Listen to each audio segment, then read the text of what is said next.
Hello! Finally, I can keep reading stuff. This time I decided that I'm going to read these books here. The Biography of Barenziah and the Biography of Barenziah, and then I also have the Real Barenziah. That's 1 through 5, I believe. So yeah, let's get started with this. Biography of Barenziah, Volume 1 by Stern Gamboge, Imperial Scribe.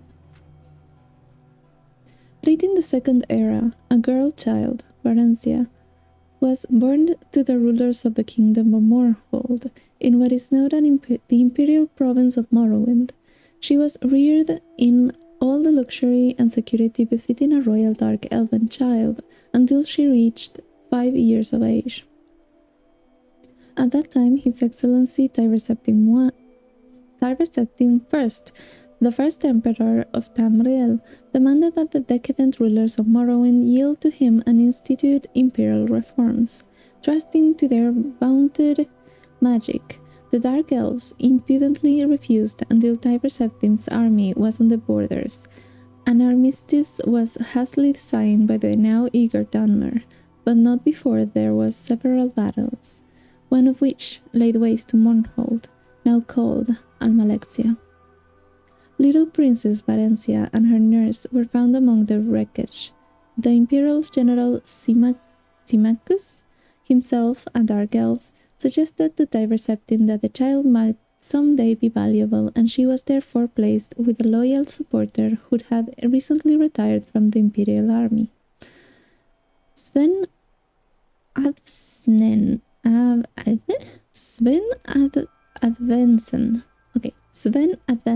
had been granted the title of Count upon his retirement. His fiefdom, Darkmoor, was a small town in central SKYRIM. Count Sven and his wife reared the princess as their own daughter, seeing to it that she was educated appropriately and, more importantly, that the imperial virtues of obedience, discretion, loyalty, and piety were instilled in the child. In short, she was made fit to take her place as a member of the new ruling class of Morrowind. The girl Barenziah grew in beauty, grace, and intelligence. She was sweet-tempered, a joy to her adoptive parents and their 5 young sons, who loved her as their elder daughter. Other than her appearance, she differed from young girls of her class only in that she had a strong empathy for the woods and fields, and was wont to escape her household duties to wander there at times. Barenziah was happy and content until her 16th year, when a wicked orphan stable boy whom she had befriended out of pity told her that he had overheard a conspiracy between her guardian, Count Sven, and a Red Guard visitor to sell her as a concubine in Rihad, as no Nord or Breton would marry her on account of her black skin, and no Dark Elf would have her because of her foreign upbringing. "What shall I do?" the poor girl said, weeping and trembling, for she had been brought up in innocence and trust, and it never occurred to her that her friend, the stable boy, would lie to her. The wicked boy, who was called Straw, said that she must run away if she valued her virtue, but that he would come with her as her protector. Sorrowfully, Barenziah agreed to this plan, and that very night she disguised herself as a boy, and the pair escaped to the nearby city of Whiterun. After a few days there, they managed to get jobs as guards for this reputable merchant caravan. The caravan was heading east by side roads in a mendacious attempt to elude the lawful tolls charged on the imperial highways. Thus, the pair eluded pursuit until they reached the city of Riften, where they ceased their travels for a time. They felt safe in Riften, close as it was to the Morrowind border, so that Dark Elves were enough of a common sight. So she was tricked onto it. Were they actually going to sell her off? Interesting. Biography of Barenziah, Volume 2, by Stern Gamboge, Imperial Scribe. The first volume of this series told the story of Barenziah's origin heiress to the throne of Mournhold until her father rebelled against His Excellency Tiber Septim I and brought ruin to the province of Morrowind. Thanks largely to the benevolence of the Emperor, the child Barenziah was not destroyed with her parents, but reared by Count Sven of Darkmoor, a loyal imperial trustee. She grew up into a beautiful and pious child, trustful of her guardian's care. This trust, however, was exploited by a wicked orphan stable boy at Count Sven's estate, who with lies and fabrications tricked her into fleeing Darkmoor with him when she turned 16. After many adventures on the road, they settled in Riften, a SKYRIM city near the Morrowind borders. Oh, it's actually Riften. It said Riften in the other book, I think. Okay, so settled in Riften, a SKYRIM city near Morrowind borders. Okay. The stable boy, Straw, was not altogether evil. He loved Barenziah in his own selfish fashion, and deception was the only way he could think that would cement possession of her. She, of course, felt only friendship towards him, but he was hopeful that she would gradually change her mind. He wanted to buy a small farm and settle down into a comfortable marriage, but at the time his earnings were barely enough to feed and shelter them. After only a short time in Riften, Straw fell in with a bold, villainous cheat thief named Theris, who proposed that they rob the Imperial Commandant's house in the central part of the city. Theris said that he had a client, a traitor to the Empire, who would pay well for any information they could gather there. Barenziah happened to overhear this plan and was appalled. She stole away from their rooms and walked to the streets of Riften in desperation, torn between her loyalty to the Empire and her love for her friends. In the end, loyalty to the Empire prevailed over personal friendship, and she approached the Commandant's house, revealed her true identity, and warned him of her friend's plan. The Commandant listened to her tale, praised her courage, and assured her that no harm would come to her. He was none other than General Symmachus, who had been scouring the countryside in search for her since her disappearance and had just arrived in Riften, hot in pursuit. He took her into his custody and informed her that, far from being sent away to be sold, she was to be reinstated as the Queen of Mournhold as soon as she turned 18. Until that time, she was to live with the Septim family in the newly built Imperial City, where she would learn something of government and be presented at the Imperial Court. At the Imperial City, Barenziah befriended the Emperor Tiber Septim during the middle years of his reign. Tiber's children, particularly his eldest son and heir Pelagius, came to love her as a sister. The ballads of the day praised her beauty, chastity, wit, and learning. On her 18th birthday, the entire Imperial City turned to watch her farewell procession preliminarily to her return to her native land. Sorrowful as they were at her departure, all knew that she was ready for her glorious destiny as a sovereign of the kingdom of Mournhold. Good, she went back. That's nice. It is a pity, though, that, how to say it? It is a pity that they took her away from there. She could have lost a lot of stuff. I mean, she's also being brainwashed by the Empire. I'm not going to say I didn't notice that. But yeah. Let's see what the third volume has for us. Biography of Barenziah, Volume 3. In the second volume of this series, it was told how Barenziah was kindly welcomed to the newly constructed Imperial City by the Emperor Tiber Septim and his family, who treated her like a long-lost daughter during her almost one-year stay. After several happy months were there learning her duties as vassal queen under the Empire, the Imperial General Symmachus escorted her to Mournhold, where she took up her duties as queen of her people under his wise guidance. Gradually, they came to love one another and were married and crowned in a splendid ceremony at which the emperor himself officiated. After several hundred years of marriage, a son, Helseth, was born to the royal couple amid celebration and joyous prayer. Although it was not publicly known at the time, it was shortly before this blessed event that the Staff of Chaos had been stolen from its hiding place deep in Mournhold mines by a clever, enigmatic bard known only as the Nightingale. 8 years after Helseth's birth, Barenziah bore a daughter, Morgia,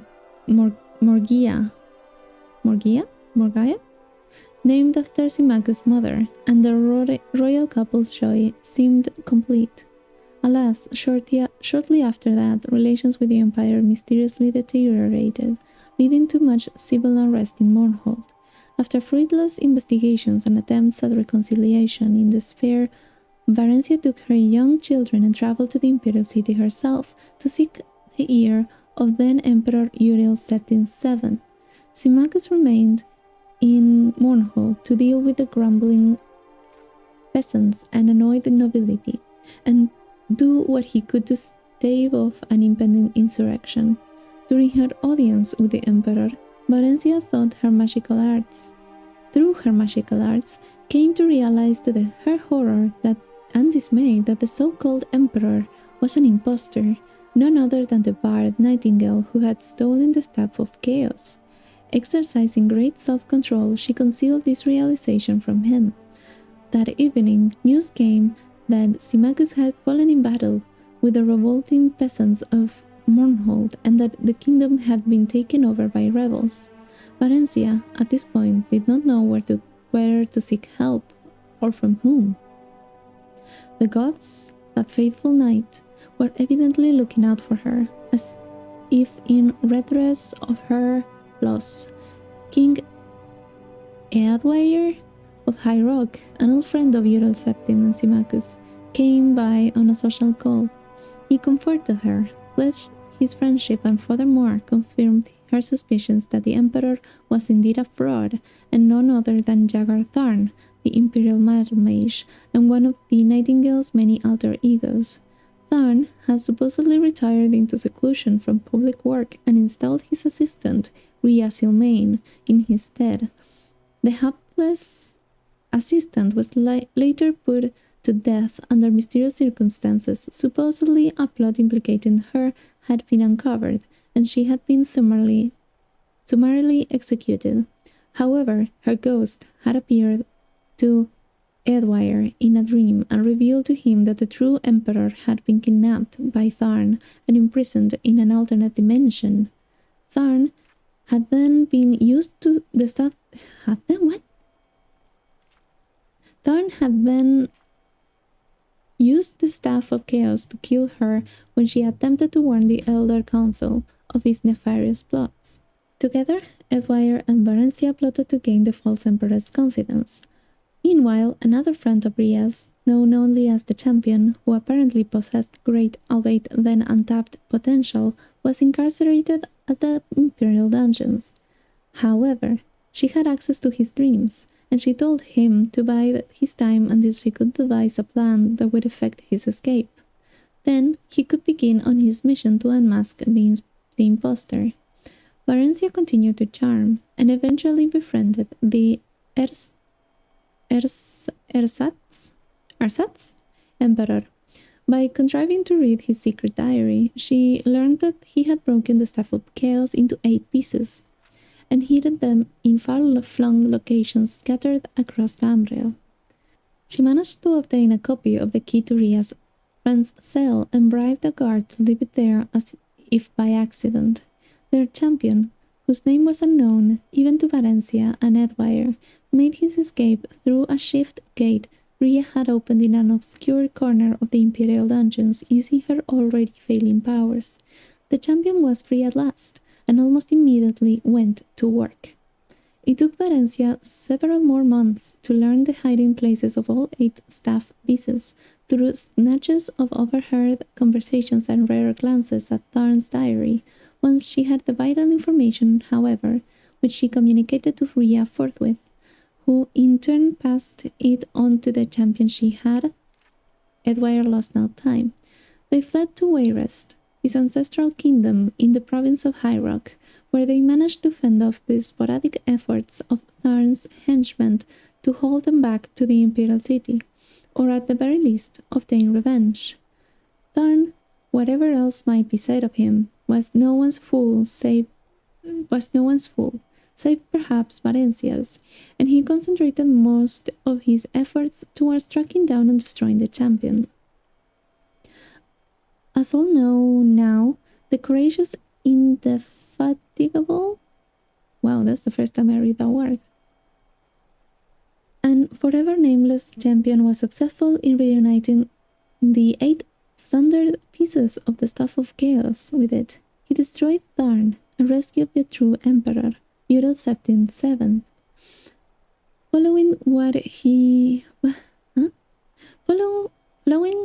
what has come to be known as the Restoration, a grand state memorial service was held for Symmachus at the Imperial City, befitting the man who had served the Septim dynasty for so long and so well. Barenziah and good King Edwire had come to care deeply for one another during the trials and adventures, and were married in the same year shortly after their flight from the Imperial City.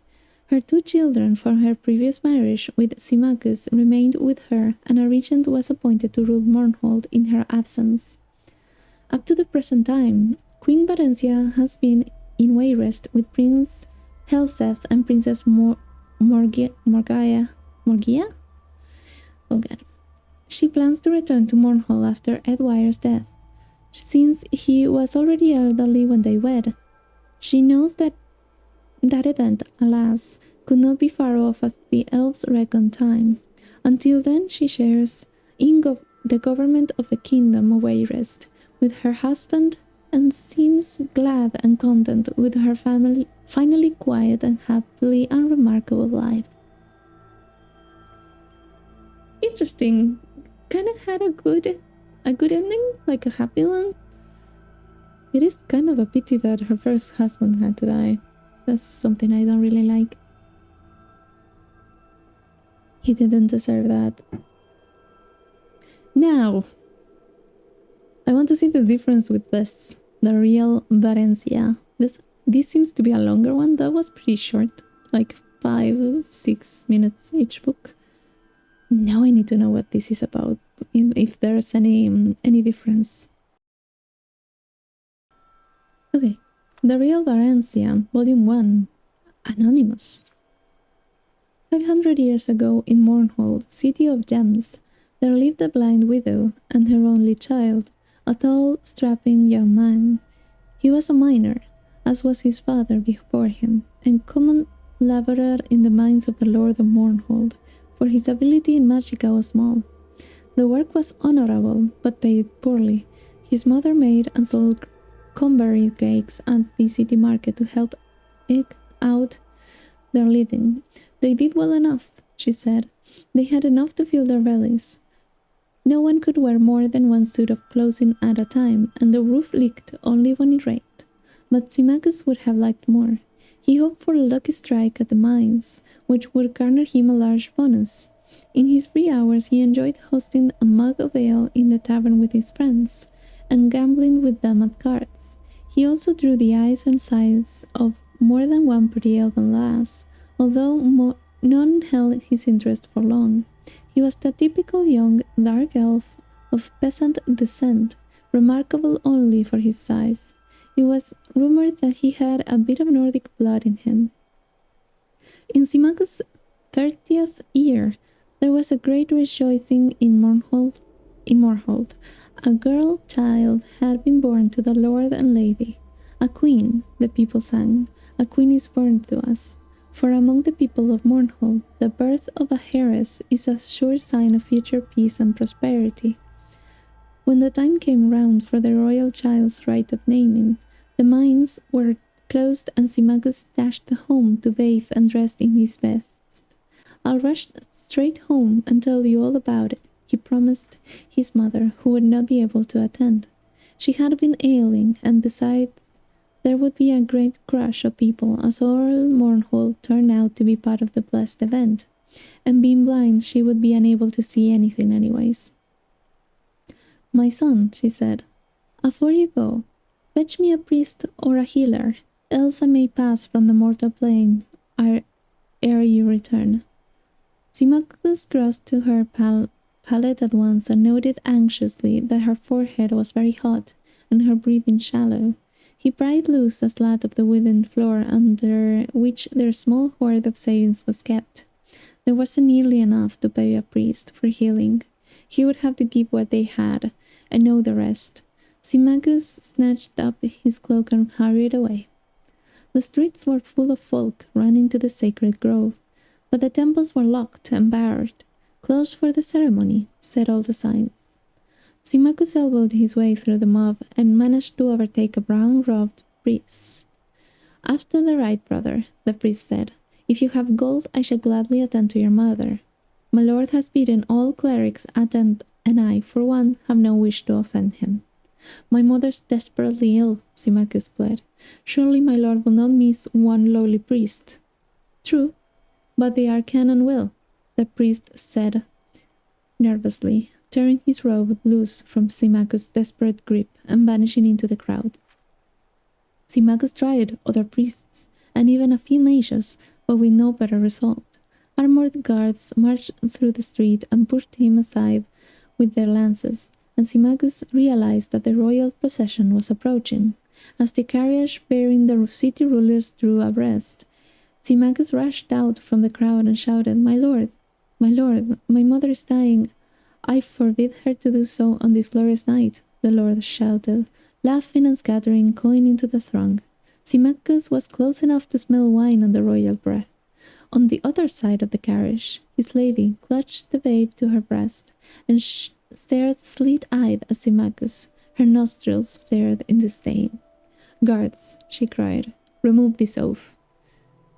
Rough hands seized Symmachus. He was beaten and left dazed by the side of the road. Symmachus had been Symmachus, head aching, followed in the wake of the crowd and witnessed the rite of naming from the top of a hill. He could see the brown-robed clerics and blue-robed mages gathered near the high-born folk far below. Barenziah. The name came dimly to Symmachus' ears as the high priest lifted the swaddled babe and proffered her to the twin moons on either side of the horizon. June rising, Jode setting. "Behold the Lady Barenziah, born from the land of Mournhold. Grant her thy blessings and thy counsel, ye kind gods, that she may ever rule well over Mournhold, its kin and its well, its kith and its ilk." Bless her, all the people intoned along with their lord and lady, hands upraised.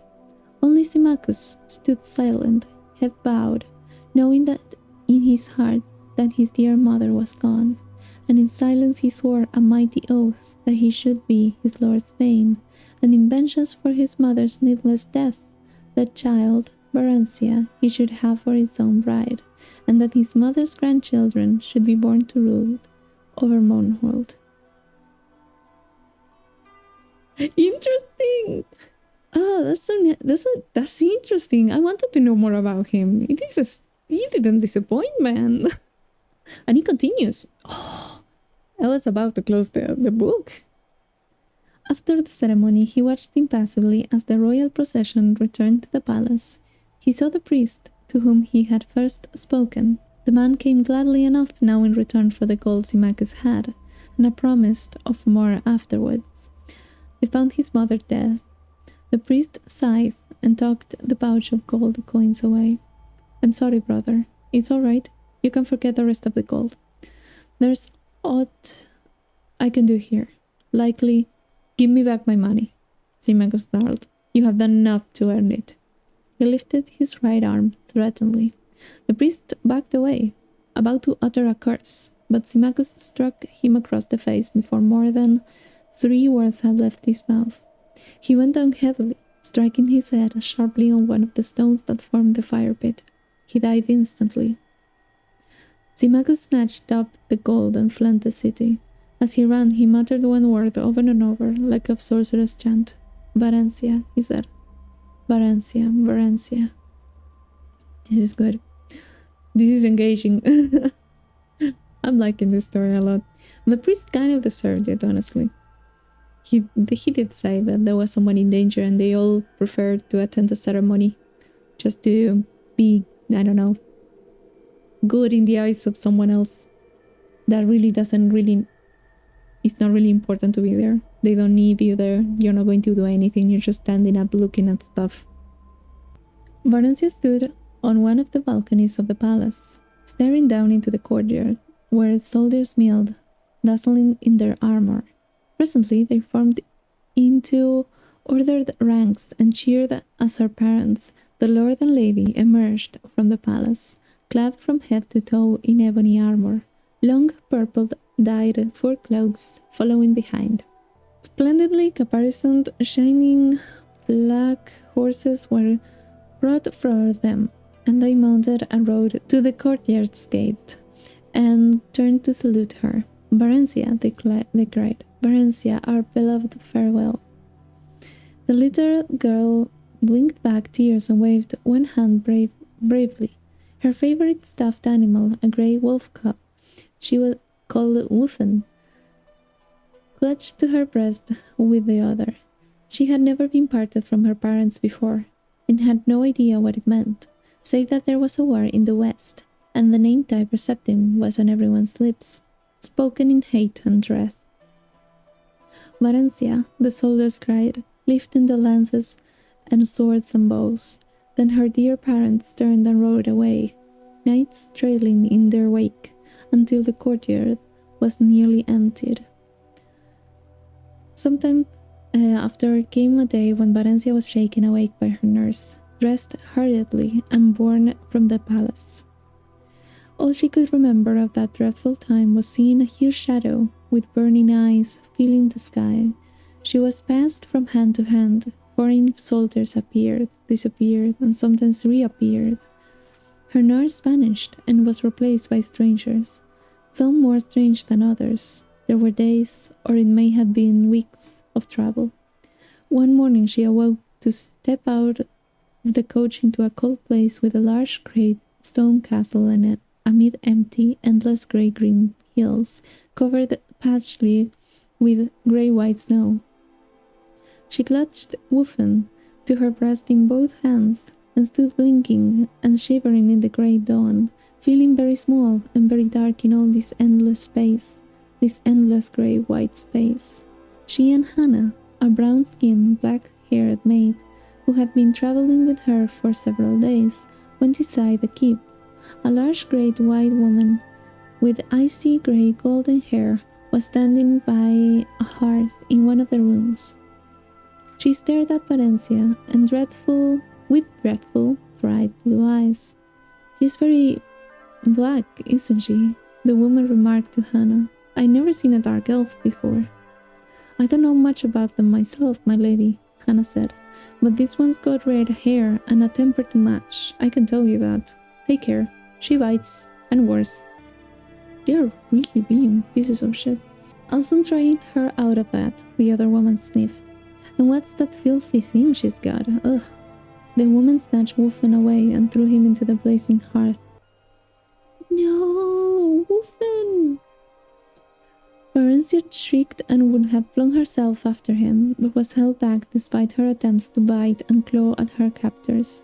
Poor Wuffen was reduced to a tiny heap of charred ash. They are being really awful to her. Come on, let her keep the toy. I also find it adorable that she called it Wuffen. I find it super cute. Barenziah grew like a weed transplanted to a SKYRIM garden, a ward of Count Sven and his wife, the Lady Inga. Outwardly, that is, she thrived, but always there was a cold and empty palace within. I have raised her as my own daughter, Lady Inga was wont to sigh as she sat gossiping when neighboring ladies came to visit. But she's a dark elf. What can you expect? Barenziah was not meant to overhear these words. At least she thought she was not. Her hearing was keener than that of her Nordic hosts. Other, less desirable dark elven traits evidently included pilfering, lying, and a little misplaced magic. Just a small fire spell here and a little levitation spell there. And as she grew older, a keen interest in boys and men, who could provide very pleasant sensations, and to her astonishment, gifts as well.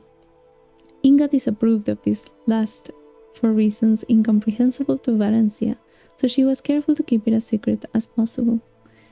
She's wonderful with the children, Inga added, referring to her 5 sons, all younger than Barenziah. I don't think she's ever let them come to harm. A tutor had been hired when Johnny was 6 and Barenziah 8, and they took their lessons together. She would have liked to train in arms as well, but the very idea scandalized Count Sven and Lady Inga, so Barenziah was given a small bow and allowed to play at target shooting with the boys. She matched them at arms practice when she could, sparred with them when no grown-up folk were about, and knew that she was as good or as better than they. She's very proud, though, isn't she? One of the ladies would whisper to Inga, and Barenziah, pretending not to hear, would nod silently in agreement. She could not help but feel superior to the Count and his lady. There was something about them that provoked contempt. Afterwards, she came to learn that Sven and Inga were distant cousins of Darkmoor, Keep's last titled residence, and she finally understood. They were possessors, impostors, not rulers at all. At least they were not raised to rule. This thought made her strangely furious at them, a good, clean hatred, quite detached from resentment. She came to see them as disgusting and repellent insects who could be despised but never feared. Interesting! The other book was kind of very idealistic of her time here. But here she doesn't really consider them family, and she's also not considered family to them. That's interesting. Once a month, a courier came from the Emperor bringing a small bag of gold for Sven and Inga, and a large bag of dried mushrooms from Morrowind for Barenziah, her favorite treat. On these occasions, she was always made to look presentable, or at least as presentable as a skinny dark elf could be. Made to look in Inga's eyes before being summoned to the courier's presence for a brief interview. The same courier seldom came twice, but all of them looked her over in much the same way a farmer would look over a hog he is readying for market. In the spring of her 16th year, Barenziah thought the courier looked as if she were at last ready for market. Upon enough reflection, she decided she did not wish to be marketed. The stable boy, Straw, a big, muscular? Blonde lad, clumsy, gentle, affectionate, and rather simple, had been urging her to run off for some weeks now. Barenziah stole the bag of gold the courier had left, took the mushrooms from the storeroom, disguised herself as a boy in one of Johnny's old tunics and a pair of his cast-off breeches, and on one fine spring night, she and Straw took the 2 best horses from the stable and rode hard through the night towards Whiterun, the nearest city of any importance, and the place where Straw wanted to be. But Mournhold and Morrowind also lay eastward, and they drew Barenziah as a lodestone draws iron. In the morning they abandoned the horses at Barenziah's insistence. She knew that they would be missed and tracked down, and she hoped to throw off any pursuers. They continued on foot until late afternoon, keeping 2 side roads, and slept for several hours in an abandoned hut. They went on at dusk and came to Whiterun city gates just before dawn. Barenziah had prepared a pass of sorts for Straw, a makeshift document stating an errand to a ball in the city for a local village lord. She herself glided over the wall with the help of a levitation spell. She had reasoned correctly, as it turned out, that by now the gate guards would have been alerted to keep an eye out for a young dark elven girl and a Nordic boy traveling together. On the other hand, unaccompanied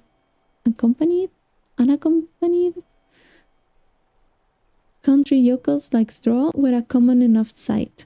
Along with papers, it was unlikely that he would draw any attention. Her simple plan went smoothly. She met Straw at the temple, which was not far from the gate. She had been to Whiterun on a few previous occasions. Straw, however, had never been more than a few miles from Sven's estate, which was his birthplace. Together, they made their way to a run-down inn in the poorer quarters of Whiterun. Gloved, cloaked, and hooded against the morning chill, Barenziah's dark skin and red eyes were not apparent, and no one paid any heed to them. They entered the inn separately. Straw paid the innkeeper for a single cubicle, an immense meal, and 2 jugs of ale. Barenziah sneaked in a few minutes later. They ate and drank together gleefully, rejoicing in their escape, and made love vigorously on the narrow cot. Afterwards, they fell into an exhausted, dreamless sleep. Okay, so this is showing like she actually wanted to run away. It's not that she was... Oh god, what's the word for it? It's not fake. Tricked. That one. It's not that she was tricked into it. She was actually just... Look, at that point, I think she was looking for an excuse. And the other book painted a Straw as a very, like a manipulative person. Pretty interesting. They stayed for a week at Whiterun. Straw earned a bit of money running errands, and Barenziah burgled a few houses at night. She continued to dress as a boy. She cut her hair short and dyed her flame-red tresses jet black to further the disguise, and kept out of sight as much as possible. There were few dark elves in Whiterun. One day, Straw got them work as temporary guards for a merchant caravan traveling east. The one-armed sergeant looked over her dubiously. Heh, he chuckled. Dark elf, ain't ya? Like setting a wolf to guard the ship. That is, still, I need arms, and we ain't going near enough Morrowind so ye can betray us to her folk.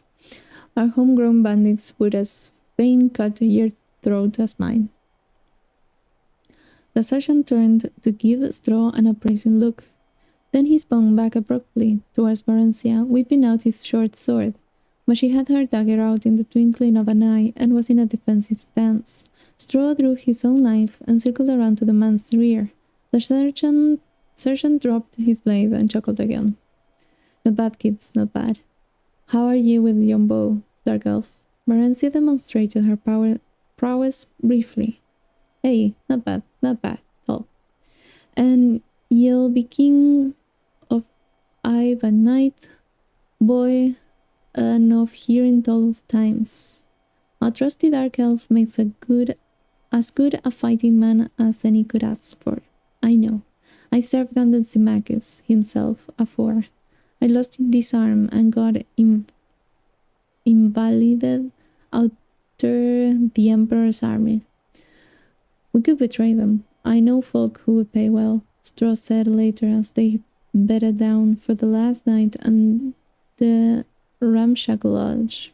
Or rob them ourselves. They're very rich. Those merchants are. Very. Barenziah laughed. Whatever would we do with so much money? And besides, we need their protection for traveling quite as much as they need ours. We could buy a little farm, you and me, Barry, and settle down, all nice-like. Peasant, Barenziah thought scornfully. Straw was a peasant and harbored nothing but peasant dreams. But all she said was, not here, Straw. We are too close to Darkmoor still. We will have other chances farther east. The caravan went only as far east as Sungard. The Emperor Tervin Septim's first had done much in the way of building relatively safe and regularly patrolled highways, but the tolls were steep, and this particular caravan kept to the side roads as much as possible to avoid them. This exposed them to the hazards of wayside robbers, both human and orcish, and roving brigand bands of various races.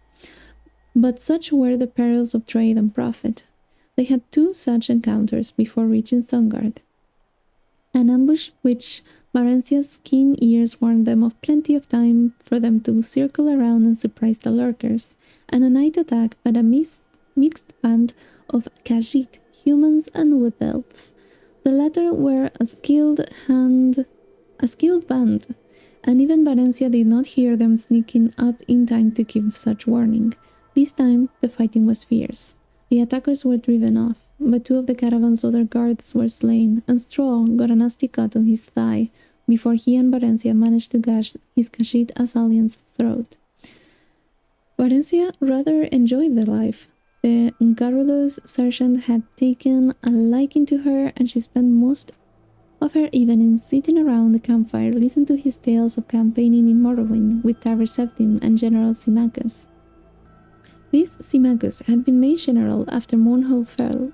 The sergeant said, "He's a fine soldier, boy, Symmachus is, but there was more unsoldierly involved in that Morrowind business, if you take my meaning. But well, you know all about that, I expect." No, I don't remember," Barenziah said, trying to sound nonchalant. "I had lived most of my life in Skyrim. My mother married a Skyrim man, and they are both dead, though. Tell me, what happened to the Lord and Lady of Mournhold?" The sergeant shrugged. "I had never heard. Dead, I expect. 'Twas a lot of fighting before the armistice got signed. It's pretty quiet now, maybe too quiet, like a calm before a storm. Say, boy, you going back there?" "Maybe," Barenziah said. The truth was that she was down irresistibly to Morrowind and Mournhold, like a moth to a burning house. Straw sensed it and was unhappy about it. He was unhappy anyways, since they could not bed together, as she was supposed to be a boy. Barenziah rather missed it too, but not as much as Straw did, seemingly. The sergeant wanted them to sign on for the return trip, but gave them a bonus nonetheless when they turned the offer down, and parchments of recommendation. Straw wanted to settle down permanently near Sungard, but Barenziah insisted on continuing their travels east.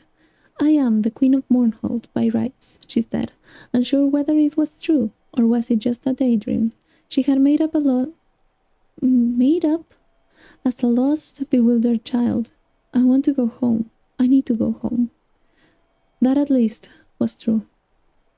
After a few weeks, they managed to get places in another caravan heading east.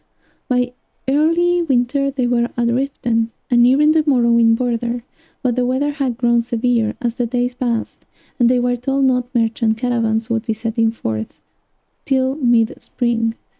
Barenziah stood on top of the city walls and stared across the deep gorge that separated Riften from the snow-clad mountain wall guarding Morrowind beyond. "Barry," Straw said gently, "Mournhold's a long way off yet, nearly as far as we have come already, and the lands between are wild, full of wolves and bandits and orcs and still worse creatures. We'll have to wait for spring." "There's Silgrot Tower," Barry said, referring to the dark elven township that had grown up around an ancient minaret guarding the border between Skyrim and Morrowind.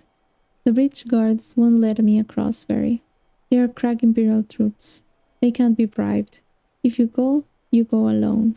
I won't try and stop you, but what will you do?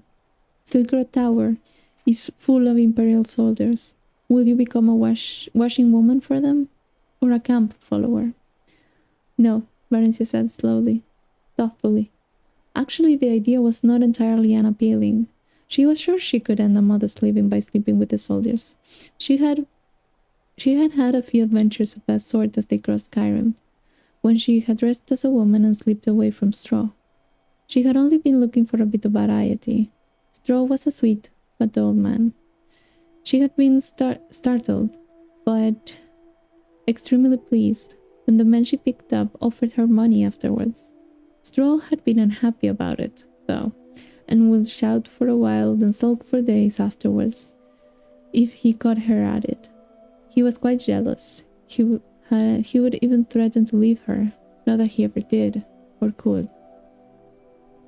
But the Imperial Guards were a tough and brutal lot by all accounts, and Barenziah had heard some very ugly stories during their treks. The ugliest of them, by far, had come from the lips of an ex-army veteran around the caravan campfire, and were proudly recounted. They had been trying to shock her and Straw. She realized, but she also comprehended that there was some truth behind the wild tales. Straw hated that kind of dirty talk, and hated it more than she had to hear it, but there was a part of him that was fascinated nevertheless. Barenziah sensed this and had encouraged Straw to seek out other women, but he said he didn't want anyone else but her. She told him candidly she didn't feel that way about him, but she did like him better than anyone else. Then, why do you go with other men? Straw had asked on one occasion. I don't know, Straw sighed. They say the dark elven women are like that. Barenziah smiled and shrugged. I don't know. Or no, maybe I do. Yes, I do know. She turned and kissed him affectionately. I guess that's all the explanation there is. That was a long book. That was a really long book. How long was it? Half an hour? Half? Oh, that's going to take a lot of time to read. I mean, it's completely worth it. I love that book. It didn't seem that long while I was reading it. This is super good.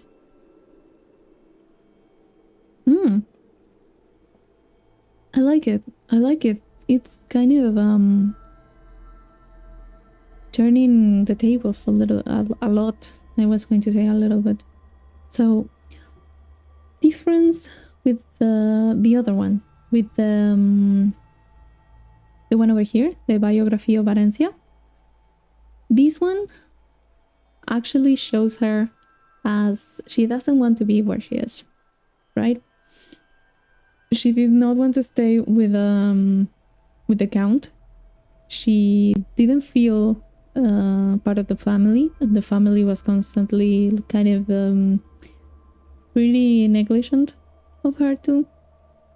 Like, they were educating her and stuff, but they didn't want her to learn things that she wanted to, like the sword and the bow and everything else. She went by her own volition, even though the stable boy was kind of the one that kind of threw the idea first and was trying to convince her, and she was like, well, okay, I'll just go with you, why not? So that's actually pretty good. Yeah, and then when they are traveling together, it's not like she's been tricked by it. I wonder, because that's the thing. The other three, they kind of painted an image, right? And they were kind of very short, very to the point. So right now, they are a sun guard, right? I think they are a sun guard. At some point they get to Riften. I wonder how that plays out. Like, why does she supposedly picks the Empire? What is in it for her? I wonder. That's my question there. Because she does meet Symmachus there, and he's looking for her for the Empire. So I wonder how that turns out. Maybe in the second and third. I would say in the second one, if they are all this long. It's like half an hour of books. But yeah, having read the first volume of the Real Barenziah, how to say it? Yeah, I may have to do this in 2 parts, because I actually feel it's good to read these ones first. These 3 first, I think, is very important. And then we can just go comparing them one by one with these other ones, with the Real Barenziah. I feel that's kind of what I want to do. So